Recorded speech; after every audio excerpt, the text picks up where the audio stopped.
Hi ma'am, నమస్తే. నమస్తే. పెళ్లి మ్యామ్.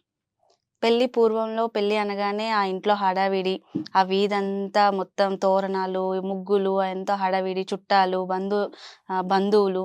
పెళ్లి ఒక నెల రోజుల ముందుగానే హడావిడులుండేవి, సాంప్రదాయాలతో సుధా. కానీ ఇప్పుడు అలాంటిది పెళ్లి అనగానే ఏదో అదొక డైలీ ఒక ఈవెంట్ లాగా ఎలా ఆర్టిఫిషియల్‌గా జరిగిపోతుంది. సో, దాని గురించి ఈరోజు మీరు చెప్తే వినాలనుకుంటున్నాం. సో, ఎలా చెప్పమంటావు? పాతకాలం చొప్పునాతి ఉషాలా చెప్పమంటావా? మోడర్నైజ్‌గా చెప్పండి మ్యామ్. సో, మనం అసలు మోడర్నిజంకి రావాలి అంటే we need to go to the మూలాలు ఎప్పుడైనా. హ్మ్. ఇల్లు కట్టి చూడు, పెళ్లి చేసి చూడు అనేవాళ్ళు పాతకాలంలో. హ్మ్. గుర్తుందా? అవును. అదో సామెత ఉండేది. సామెత ఉండేది. వాడేవాళ్ళు ఎక్కువ. అవునా? అండ్ ఆడపిల్ల పుట్టిందంటేనే ఫస్ట్ అమ్మా పెళ్లి చేయాలనేవాళ్ళు. అవును. పెళ్లి అనేది ఒక ఒక పెద్ద విషయం, అసాధ్యమైన విషయం, కష్ట సాధ్యమైన విషయం హ్మ్. పాతకాలంలో. అవును. అండ్ ఇచ్చిపుచ్చుకోవటాలు, పెట్టుపోతలు, జనాలు, చుట్టాలు, సారెలు. ఎంత కొంటము, డెకోర్ చేయటము, వచ్చిన వాళ్ళందరికీ అంటే అతిథి సత్కారాలు, విడితి గృహాలు, ఇన్ని ఉండేవి. సో మనకి తెలిసిన వాళ్ళందరూ వచ్చి చుట్టుపక్కల వాళ్ళందరూ 4 చేతులు ఇస్తే కానీ ఒక ఆడపిల్ల పెళ్లి చేయలేమనే పరిస్థితి, సంస్కృతి. అండ్ ఒక రోజు కాదు, పెళ్లిళ్ళంటే పాతకాలంలో 15 రోజులు, 11 రోజులు, 7 రోజులు, అట్లాగా 4 రోజులు, 3 రోజులు పెళ్లి నుంచి 3 గంటల పెళ్లికి కృషించి, ఇంకొన్ని రోజులైతే అది కూడా నశించిపోయే, కృషించి కుదించి ఆఖరికి నశించిపోయే టైంకి వచ్చేసింది. పెళ్ళైందంటే మొన్న తెలిసిన ఒక అబ్బాయిని, పెళ్లి అయిపోయిందంటే ఏంట్రా పిలవలేదంటే, అక్క నిన్నే కాదక్క ఎవరిని పిలవలేదంటే, అదేంట్రా అంటే H1 తంది, H1 కోసం చేసేసుకున్నా అక్క రిజిస్టర్ మ్యారేజ్ లో అన్నాడు. ఇది ఎప్పుడురా అంటే, తెలంగాణ వాళ్ళు కదా, దావత్ మసిస్తానక్క మంచి పార్టీ అంటే పెళ్లి అనేది ఒక లీగాలిటీకి వచ్చేసింది. It has came to a point.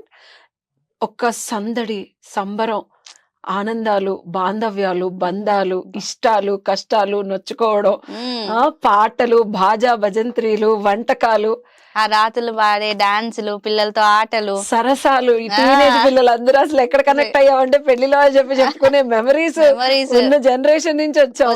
పెళ్ళంటే కజిన్స్ అందరూ కలుస్తారు, సేమ్ ఏజ్ గ్రూప్ వాళ్ళు బాగా రెడీ అవడం, నగలేసుకోవడం.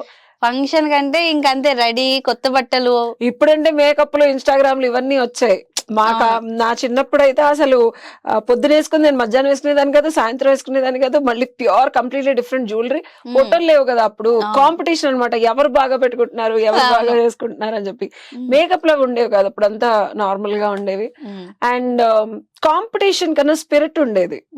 ఇప్పుడు ఎంతసేపు పెళ్లిలో అది సవ్యసాచి లెహంగా 10 లక్షలు తీసుకుంటే నేను ఇంకొకళ్ళ లెహంగా 20 లక్షలు తీసుకోవాలి.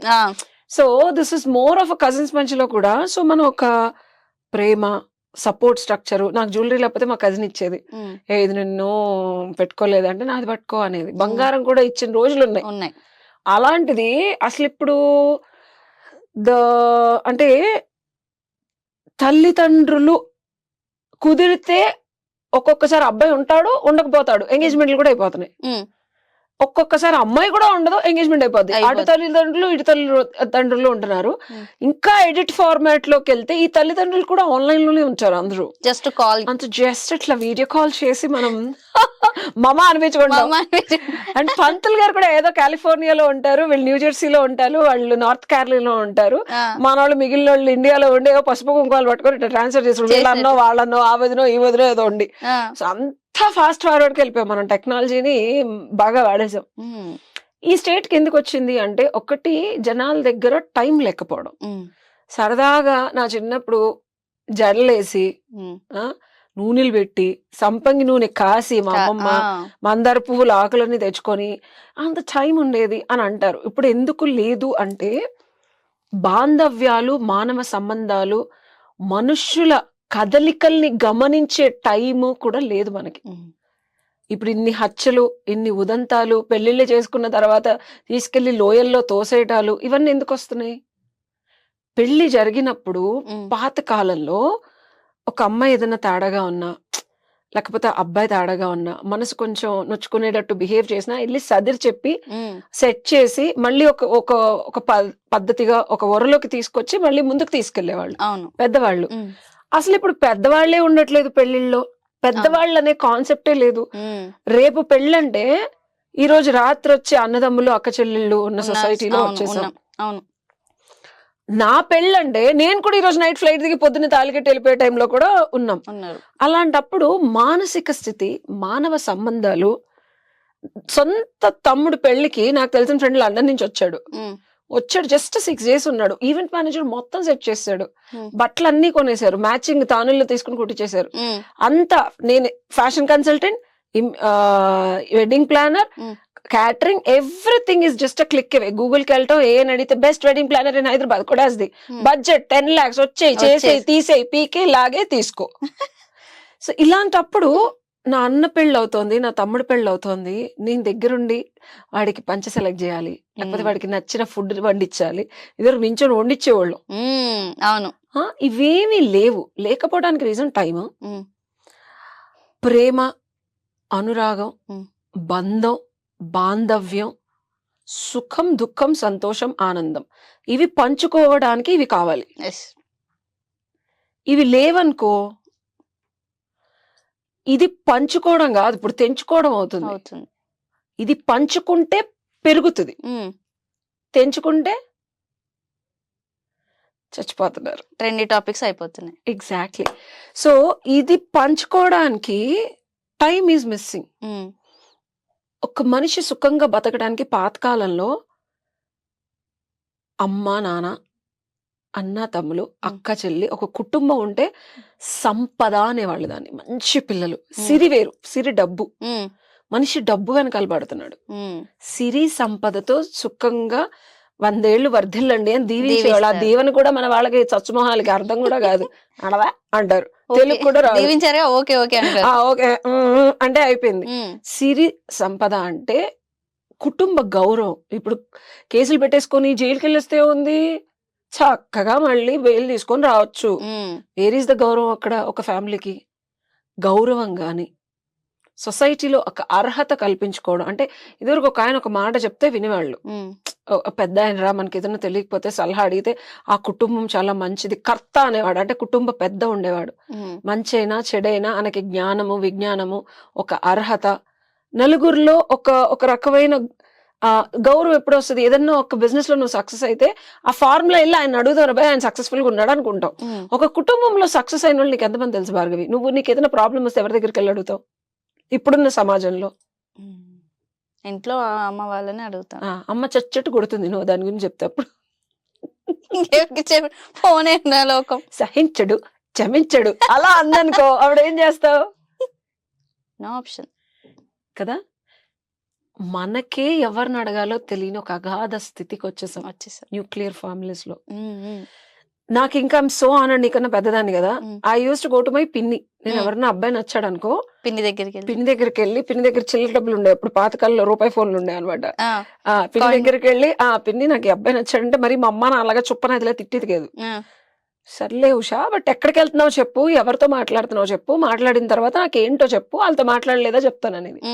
I'm so happy. మా అమ్మ సొంత చెల్లి, నేను పుట్టినప్పుడు 10th class. సో కంబైన్ ఫ్యామిలీలో పెరిగాను. 18 మంది పిల్లలు, పిల్లకాయలు, మా అత్త, మామ వాళ్ళ పిల్లలు, మా అత్త వాళ్ళ అక్క వాళ్ళ పిల్లలు. సమ్మర్ వస్తే ఒక 28 మంది పిల్లకాయలు ఉండేవాళ్ళు. వాళ్ళతో పాటు ఇల్లు ఎలా ఉంటది అండ్ కంబైన్ ఫ్యామిలీ కాబట్టి మా సొంత ఇల్లే అద్దెకిచ్చారు, సొంత మేనమా వాళ్ళకి. వాళ్ళ పురుళ్ళు, పెళ్లిళ్ళు, సంతానాలు, వాళ్ళ బర్త్డే పార్టీలు అన్ని వండేవాళ్ళం. క్యాటరింగ్ లేవు. సో అలాంటి, ఇప్పుడు నేను ఇంత బాగా చెప్పడానికి రీజన్ ఏంటంటే నా సొంత అనుభవం. నాకు ఇప్పటికీ ప్రాబ్లం వస్తే నేను మా అమ్మగారికి చెప్పుకోలేను చాలా విషయాలు, మా పిన్నికి చెప్తా. లేదా మా బావగాడు ఉంటాడు, కలిసి పెరిగాం. మా పండుగడు ఉంటాడు, అమ్మవారి గర్భగుడిలో పూజారి. ఆడికి 4 ఏళ్ళు అయితే నాకు 3 ఏళ్ళు, నాకు అప్పటి నుంచి గుర్తు. నేను గ్యాంగ్ మెయింటైన్ చేసేదాన్ని. నాకు ఏ ప్రాబ్లం వచ్చినా వీడు నాకు తుత్తుగాడు. నాకు ఎప్పుడైనా టెన్షన్ వచ్చింది అనుకో, ఆయన తొడపాసం పెట్టేసేదాన్ని. అందరికి ఒకేసారి బట్టలు తీసి స్నానాలు చేయించేవాళ్ళు 20 మందికి. అరే అదే కదరా నీకు తొడపాసం పెట్టింది, తెల్లగా ఉండేవాడు. సో ఆ సరదా చూడు, ఇప్పుడు కూడా నేను గుర్తు పెట్టుకొని చెప్తున్నా. నాకు ఏదైనా ప్రాబ్లం రేపు పండుగ అంట, వాళ్ళ ఆవిడ కూడా ప్రాబ్లం వస్తే నాకే ఫోన్ చేస్తుంది. అంతమంది ఫ్రెండ్స్, ఆ కంటిన్యూషన్ ఆఫ్ రిలేషన్షిప్స్ మనం పెంచుకుంటే వస్తాయి భార్గవి. ఇప్పుడు పెళ్లిళ్ళు ఎందుకని అంత పెద్దగా లేవంటే, ఇప్పుడు మా నాయనమ్మ గారు చనిపోతే అంత బ్రాహ్మలైనా అసలు వాళ్ళు ఎవరు వీళ్ళ చావులకి రారు. అంత గర్భగుడిలో పూజారి వాడు వాళ్ళ అమ్మగారు వచ్చి చూసి వెళ్ళారు. ఏం బాంధవ్యం ఉంది, ఏం చుట్టరికం ఉంది, ఏం డబ్బులు ఇచ్చాం మేము. పెళ్లికి రాని వాళ్ళు చావులకి వస్తారు, అస్సలు రారు. అలాంటిది ఇట్స్ ఆల్ పాత కాలము అని మనం చెప్పడం కన్నా నా జనరేషన్ లోనే జరిగింది. ఓకేనా?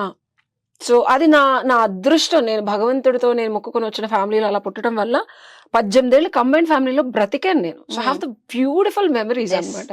సో కంబైన్ ఫ్యామిలీలో బతకడానికి ఆప్షన్ లేదు. అట్లీస్ట్ తిట్టుకు చేస్తారు, కొట్టుకు చేస్తున్నారు. అన్నదమ్ముల పిల్లలు ఇంటికి వచ్చారు అనుకో, వాడు టీవీ పీకేశాడు, రిమోట్ పగలు కొట్టేశాడు అని చెప్పి ఈ గొడవలు తప్పించి ఇంకోసారి మొహాలు చూసుకోవట్లా. అవును, సొంత అన్నదమ్ములు ఇంటికి వచ్చినా ఎందుకు వచ్చింది, ఎవరింట్లో వాళ్ళు ఉంటే బాగుంటుంది. ఏమైనా ఉంటే రెస్టారెంట్కి వెళ్ళి ఆడించి ఆడి వెళ్ళిపోయిందంటే నీకు అక్కడ తిట్టుకోలేదా కొట్టుకోలేదా అంటే ఈ పిల్లల్లో ఎన్నో గొడవలు జరిగాయి. మా ఇంటికి వచ్చి నా రిమోట్ తీసుకుంటారని నేను కొట్టుకున్నా. Because that I was Vijayawada నుంచి వాళ్ళందరూ విజయవాడ వచ్చేవాళ్ళు. ఎంత తిట్టుకున్నా ఎంత కొట్టుకున్నా సర్దుకుపోయే గుణం అనేది నేను అక్కడే నేర్చుకున్నా. ఇన్ని సంవత్సరాలు మీడియాలో ఉంటున్నా, లేకపోతే అందరూ అంటారు ఏంటి బాబు శత్రువులాగా కొట్టేసుకున్నా, ఇంకా జీవితంలో వాడి మొహం చూడను అనుకుంటాను. మరుసటి రోజే వెళ్ళి కలిసిపోతారన్నా. 6 నెలల తర్వాత కూడా మళ్ళీ నేను ఒక 20 లక్షలు బిజినెస్ లో పెట్టి ఇదయ్యాను. తనంతట అస్సలు మేమిద్దరం కొట్టుకున్నది ఆ సెంటర్ లో చూస్తే జీవితంలో వీళ్ళు మొహాలు చూసుకోరు అనుకున్నారు. నేను కూడా వెళ్ళి పోలీస్ స్టేషన్ వాడి మీద కంప్లైంట్ ఇచ్చినంత స్టేజ్కి వచ్చి ఆఖరికి మళ్ళీ తనతో కలిపి బిజినెస్ చేస్తున్నాయి. Can you believe that? I'm not kidding. ఒకటి లా ఆఫ్ కర్మ అండ్ ధర్మ. మనం ఏం చేస్తే మనకు అది తిరిగి వస్తుంది. సో హీ రియలైజ్డ్, అమ్మో మనం అన్యాయం చేసాం, ఉషకి లేనిపోని ఎందుకు వచ్చింది, ఇది అమ్మోరు లాంటిది, గాడ్ తో గేమ్స్ ఆడకూడదు, మనం ఏం చేస్తే మనం తిరిగి వచ్చేసింది, దీని దగ్గర తీసుకున్నా మన దగ్గర పోయిందని రియలైజేషన్ తనకు వచ్చింది. అది గొప్ప గుణం. ఆ అబ్బాయిని కూడా మనం అప్రిషియేట్ చేయాలి. తర్వాత అంత జరిగిన తర్వాత యూజువల్ గా ఏ అమ్మాయి అయినా తను పరువు పోయి తను ఇబ్బంది పెట్టిన ఒక అబ్బాయిని, రాచరంపాలు పెట్టిన అబ్బాయిని ఊరుకొని ఫర్గివ్ చేసి మళ్ళీ నాది నాకు ఇచ్చేసేయి నేను డబ్బులు తీసేసుకుంటాను అంటాం గానీ నేను మళ్ళీ వ్యాపారం చేస్తానంటామా? సో ఇది మనకి ఒక కంబైన్ ఫ్యామిలీలో కొట్టుకొని తిట్టుకొని అన్ని చేసి మళ్ళీ రారా కలిసి ఆడుకుందాం, చక్కగా కలిసి పడుకునే వాళ్ళం, చక్కగా దొంగతనం చేసి మోడికెళ్ళి తినేవాళ్ళం. సో పెళ్ళిళ్ళకి ఇలా వెళ్తే బాంధవ్యాలు పెరుగుతాయి, బంధాలు పెరుగుతాయి. వెళ్ళటానికి టైం లేదు, వెళ్ళిన తర్వాత కొట్టుకుసేస్తున్నారు. నాకు అర్థమైంది ఏంటంటే భార్గవి, ఎప్పుడైనా గొడవ జరిగినప్పుడు ఇప్పుడున్న సొసైటీలో ఎందుకు దూరాలు వస్తున్నాయి, లేకపోతే ఎందుకు చంపేస్తున్నారు, ఎందుకు చచ్చిపోవాల్సినంత స్థితికి అబ్బాయిలు వాళ్ళని వాళ్ళు తెచ్చుకుంటున్నారు అంటే నీకు నాకు ఒపీనియన్ డిఫరెన్స్ ఉంది. నీకు నాకు పడలేదు, చచ్చేట్టు కొడేసుకున్నాం. ఆడు పెళ్లికి రాడు, సొంత అన్న పెళ్ళన్నా రాడు. ఎందుకు కొట్టుకుంటున్నావు? నీకోటి నచ్చింది నాకోటి నచ్చింది, నేను చెప్పింది నువ్వెనలా, నీకు నచ్చింది నాకు నచ్చలా. Example Suryavanshi case. నాకు నీతో ఉండటానికి ఇష్టం లేదు, వాళ్ళ అమ్మతో చెప్పింది, వాళ్ళ అన్నతో చెప్పింది. అయినా సరే వాళ్ళు పట్టిన కుందేలకి 4 కాళ్ళు. మంచే, వాళ్ళు చెప్పింది మంచే. ఇప్పుడు నువ్వు చెప్పింది కూడా మంచే, నాకు మంచే.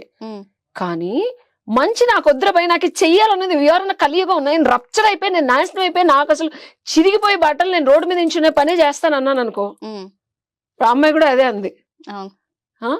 అన్నాను అనుకో, కూర్చోబెట్టి సర్ది చెప్పి ఒక్కసారి వాడిని వదిలేయాలి. వెళ్ళి రప్చర్ అయ్యి వీళ్ళు కనుక ఈ కేసులో మేఘాలయ కేసు పెళ్లి అంత పెద్దగా చేసి అంత చక్కగా చేసి పాప ఆడంబరంగా రింగ్ పెడుతుంటే అమ్మ ఇలా అన్న వీడియో చూసాను.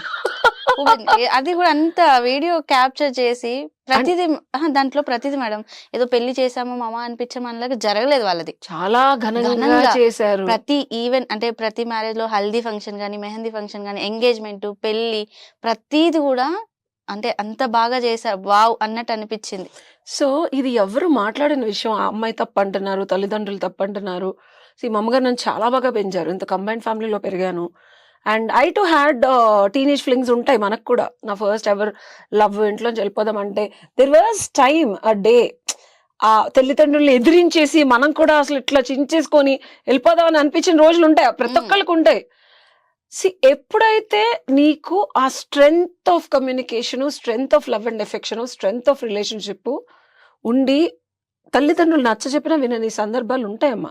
టీనేజ్ కానీ ఇప్పుడు ఈ అమ్మాయి మొన్న 16 years అమ్మాయి కానీ ఇప్పుడు ఏ కేసులో చేసుకున్నా మనం ఎక్కడ చూసినా సరే తల్లిదండ్రులు చెప్పింది ఇప్పుడు ఆ ఒక్క కేసు తీసేద్దాం మనం, ఏదైతే వాళ్ళు అసలు లేని వాళ్ళు, అదొక వ్యభిచారమైన దరిద్రమైన తల్లి పడుకోవడం కూతురు పడుకోవడం, ఆ కేసు తీసేద్దాం, అదొక ఎవర్షన్ కేసు. ఇన్ జనరల్ సినారియోలో తల్లిదండ్రులు కనుక పిల్లలు చెప్పిన వర్షన్ ఒకసారి విని, పాతకాలంలో మా అమ్మగారు వినకుండా నన్ను కట్టుదిట్టడు చేసి నాకు మంచి చెప్పి నన్ను చేసింది ఏంటో తెలుసా, మా అమ్మ నన్ను తీసుకెళ్లి యోగాలో పడేశారు. ఇది చెప్పిన మాట వినట్లేదు, లవ్వు కొవ్వు పువ్వు అంటుంది, చదువు చంకనాకి ఇచ్చేస్తోంది.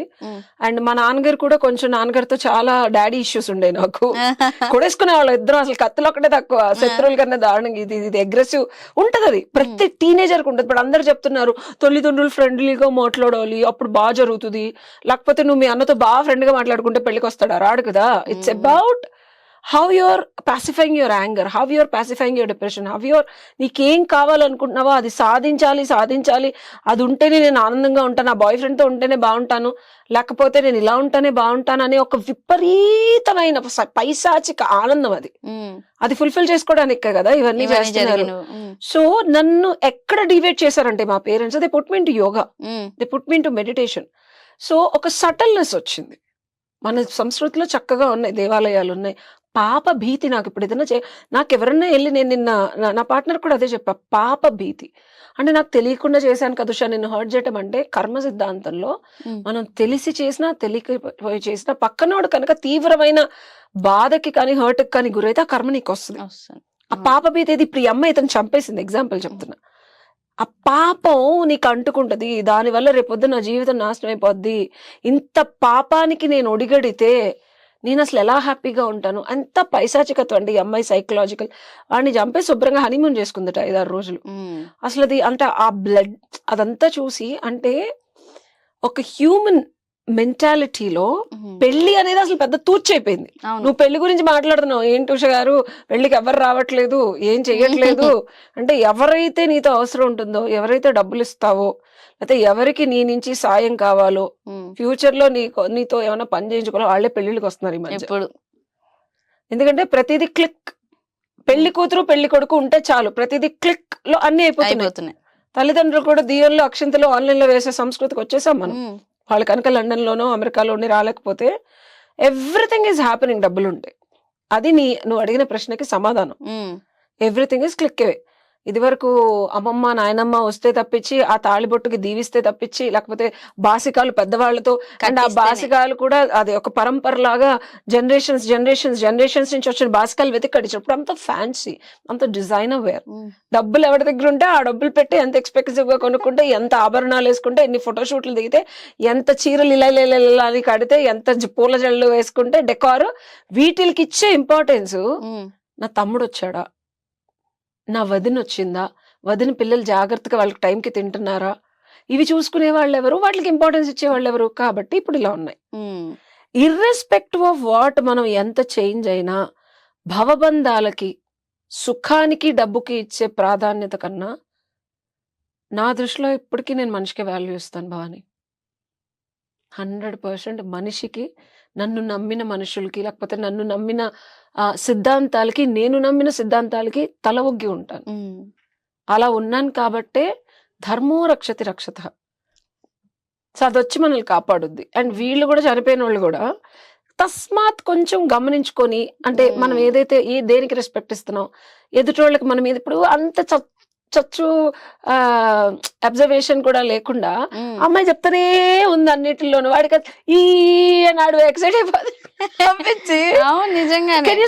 అవును, ఆ ప్రతి దాంట్లోనే అమ్మాయి అసలు నెగిటివ్ గా ఉంటే అసలు అంత నవ్వుతూ ఎందుకు చేయలేకపోతున్నారు. ఇప్పుడు అమ్మాయి పెళ్ళి అనగానే ఎగ్జైట్ అయిపోతున్నారు. అబ్బాయి ఏడుపోయి మిగిలిన పాతకాలంలో చూసేవాళ్ళు, అమ్మాయి పెద్దవాళ్ళు ఉండి ఏదో తేడాగా ఉంది, కొంచెం ఫ్యామిలీతో వెళ్ళి మాట్లాడండి, మర్యాదలు ఏమైనా తక్కువైనాయా అన్నది అలా చూసేవాళ్ళంగా ఉండేది. సో ఫైనల్ గా పెళ్లి అంటే పాతకాలంలో, జీవిత కాలంలో ఒక్కసారి జరిగే పెళ్లి మళ్ళీ మళ్ళీ జరగదు. అదేదో సినిమాలో జరగాలి నా చెల్లి పెళ్లి మళ్ళీ మళ్ళీ అన్నట్టు 1, 2, 3 కూడా అయిపోయింది. ఇప్పుడు 4th మ్యారేజెస్ కూడా వచ్చేసారు, డివోర్స్ కేసులు చూస్తున్నాను. సో అలా మళ్ళీ మళ్ళీ చేసుకునేటప్పుడు అంత ఖర్చు పెట్టేందుకు అని చెప్పి తొందరగా చేసేసుకుంటున్నారు భార్గవి. కాబట్టి ఊరందరినీ పిలిచి, ఎన్నిసార్లు పిలుస్తావు, ఊరికే ట్రావెల్ టికెట్ దండకు కదా. అంటే పెళ్లి గురించి అంటే ఎంత చెప్పినా డెప్త్ సబ్జెక్ట్ అనిపిస్తుంది మ్యామ్ నిజంగానే. మనం అసలు దీని గురించి ఒక గంట శాస్త్రోక్తమైన డిస్కషన్ పెట్టుకుందాం మళ్ళీ. నెక్స్ట్ ఎపిసోడ్ లో నిజంగానే పెళ్లి గురించి ఇంకొక మంచి టాపిక్స్ తీసుకొని కంటిన్యూ చేద్దాం మ్యామ్. టు కంక్లూడ్ ఏంటంటే అమ్మా, పెళ్ళంటే 7 జన్మల బంధం అండ్ 1000 ఏళ్ల అనుబంధం అని ఒక నానుడు ఉండేది. ఈ రోజు నేను పెళ్లి చేసుకున్నా, నాకు ఇప్పటికీ నమ్మకం ఉంది. ఇన్ని బ్రేకప్లైనా, ఇంత అగాధంలోకి నన్ను నేను తోసుకొని బయటకు రావడానికి, విరిగిపోయిన కాలుని అతికించుకోవడానికి వెతుక్కున్న మందులు, కట్టుకున్న గుడ్డలు ఇంకా గుర్తున్నాయి నాకు, రక్తం కారుతుంటే. So I broke and I rebuilt myself. నన్ను ఇప్పటికీ అందరూ ఫినిక్స్ అంటారు. అయినా నాకు మన సంస్కృతి మీద, ధర్మం మీద, భార్యాభర్తల బంధం మీద, పెళ్లి మీద నమ్మకం ఉంది. సో లాంగ్ టర్మ్ గా ఒక మనిషితో ధార్మికంగా సుఖాన్ని, సంతోషాన్ని, పిల్లల్ని, ధనాన్ని, భగవంతుడినే తీసుకెళ్లగలిగే ఒక శక్తి పెళ్లిలో ఉంది. భూప్రపంచంలో కావలసిన సుఖం, సంతోషం కాదు, డైరెక్ట్ గా గాడ్ దగ్గరకు తీసుకెళ్లే ఒక మార్గం మన హిందూ సంస్కృతిలో ఇచ్చారు. దాన్ని పట్టుకోగలిగితే ఆయువు పట్టులాగా నీ జీవితానికి మారి, నిన్ని శరీరం వదిలేసే లోపు ఐహికాల నుంచి, బంధాల నుంచి తొలగించి భగవంతుడికి తీసుకెళ్తుంది. అలాంటి పెళ్లిని కిల్లిలాగా మళ్ళీ మళ్ళీ నవలకండి, వాళ్ళ ప్రాణాలని నవిలి ఊసేయకండి. అదొక్కటే నేను చెప్పేది. ప్రేక్షక మహాజనులారా, దీన్ని జాగ్రత్తగా మనసులో పెట్టుకొని చంపేయకండి ఎవరిని. Thank you so much ma'am. Nice interview.